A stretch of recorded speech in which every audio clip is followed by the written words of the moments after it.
Ka FKJGP aparshalong hapo kajingalam u presiden uba kitbok lang nong plang bat kiwei ha kajing kendu yu ba AL hek kila ada kajing tho ban pen pau ba kaseng ka persya jur ban ajaka yu ubar jala ban chana ya capital pom ha Henry Mer aparshalong uba kitbok lang ulong ba federation ka persya jur bat kaladawa ba umdai ban ajaka kabal khatlai haja sanspa square foot ya utara jong ka Anjali petrol pom ban chana ya ka petrol pom ha Henry Mer aparshalong ha kajaka jong katanat animal husbandry and veterinary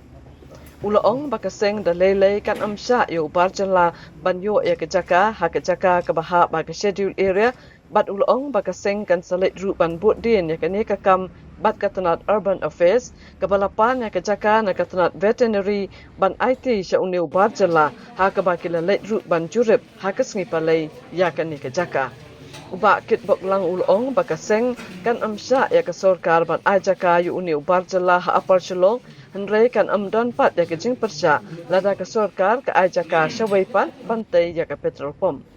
Layok jingtip bagatanat urban affairs ke lapan jaka nagatanat animal husbandry bat veterinary ke badon ha apar shalong ban IT ha utara jong ke Anjali petrol pom ba untai ya ke petrol pom ke bat hamai hadin baladep ban penduk no bat IT sya ke sarkar ya ke petrol pom ke badon ha Anjali bat ke sarkar jela ke don ya ke jingtmu ban chna ya ke flyover ke ban sedang na Anjali petrol pom kejingwan jungi bani kendu kolong hadien ba ngilayo kejingtip patikena ba mendem step kanu ke inspection hapreng ka department juga veterinary ba lakli bat katu gening ki officer ban ajaka ya uniu petrol pom Anjali ban chef no siapa operslong ban kata ka jaka ka baki pana ka yang uniu petrol pom Anjali kalong hado khalai jar sanspa square feet ka jaka ban sna yang tu petrol pom dia kata ngi wan ya kendu yu minister kan kapur ban penpau ka jeng persya ka bangi dalileru nginom ailat ni kini ibreu kana ba begini yo jaka hapo ka jela ka ngi kamtam ba kidi non tribal mah ngin kerja ni kata kidi ibreu kana ba ngi kidi schedule area bat kum kalong ta ka veterinary kadang don kamban penyiar susu i bubun ki tenat ban sakri i ba ka jing kiu joka marba marbi ido ige ini segi bamta sil lembaga jingdan jok tiga jaka ko perslong jok veterinary kan yarap susu ban le igwe ban kijai farming ki bang tei mar kadika badan maka potensial hadu kata ta ka jaka ka balahe kalong harus surok bat kepala praktis adum sana adu por praktis ini i horkit ordang nak yang joseng ginom ailat ba kane ka jing ai jaka yu ni petrol pom Anjali umde u dok sam jungi bagian aisyah tiga jaka ban snai ka petrol pom tei po perslong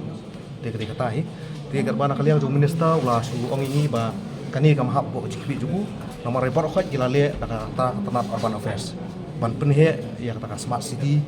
ban wara itu development gitu Eropa rega veterinary ha bakadon ka jaka kasu ai ka jaka kat kumka instruction jong government tina kalian jongi hadian mingas tu ba u help veterinary minister ong la chibe rai highway bang banta nomor ka jaka kisulong betang omuki peni ka jaka dengan sa yadu segi bor ba jong wal ada de bani kundu chief minister ne giwe bor gi bade kimi ru ni sa shim lik sinjam patikna bat om tang nak lian seng ne ngi binti ba kani kejeng ai jaka segi barsela nak lian jungi ngin persya or ke ordang bat ni sa mobilize ru da kanu ka sinjam gi kham tenge la sarkar kam skap ini kejeng dawa jungi menne hina matra ngai re wonam ge ong kumno la ban ai ke jaka ya ga jaka joko sarkar ban ai saki non tribal tinggal orang yang kini inisiatif nak smart city, ban beautify, ban penyak, ikut surok, ban penduk, ban penla, ban warna, ban decongested, yang traffic apa Shillong city. Jadi kini ke proposal kawan dengan urban affairs, yang ini begini ban ai ke jaka, tinggi tu pengidun ke jaka, tinggi orang ini betul problem ru nak benda ke jenon kam jongu paiba, dalam tak development jongu paiba. Jadi dengan orang ini gumta, jadi makiru ke okto dengan Mamamdan kopi meneh jong tu ka bapa urban affairs dan sawat eta kopi dengan sa IP da kopi kena pinso tu kadai dengan benda ke development begitu jong jong baik bah. Kani